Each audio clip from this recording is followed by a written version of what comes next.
अछि आज एठी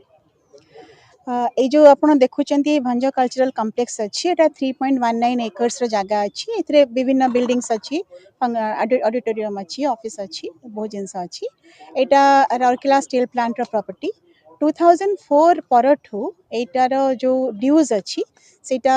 ऑलमोस्ट 1.5 करोड़ हो गलानी से ड्यूजटा आज पर्यंत पेमेंट हेनी तो याकू नेकरी कोर्ट रे भी केस हेतिला किंतु कोर्ट केस पर भी हमर एबे किछि स्टे फे किछि नाही सेति पय आज आमे याकू नहीं आम निज ऑक्युपेशन को नहीं गलो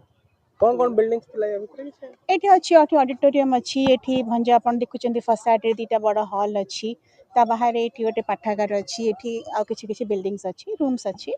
तो जोडा कि एक्चुअली एगुडा का तयारी हेतिला भंज कल्चरल ट्रस्ट रो तयारी रो उद्देश्य थिला कि ओडिया आमर ओडिया संस्कृति को ओडिया अस्मिता को ताको प्रमोट करबा पई एठी केवल कल्चरल प्रोग्राम करिवार नियम थिला कौनसी प्रकार कमर्शियल हबार नथिला किंतु एबे किछि वर्ष हैला हमको तो राउरकेला स्टील प्लांट को तो किछि समान तो टोटली अन्य माने जो अछंती अनऑथराइज्ड माने ऑक्युपाई करचंती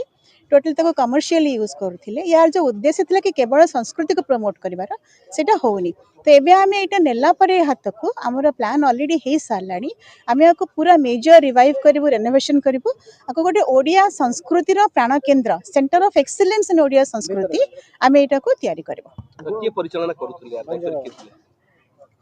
अनऑथराइज्ड किछि लोक थिले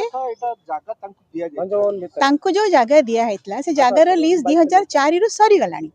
2004 परठू से माने लीज अमाउंट पेमेंट करि नाहंती तो सेटा से मानकर नाही ना से रेवेन्यू का पाकु जाउथला मैडम जो माने अनऑथराइज्ड ऑक्युपाई करथिले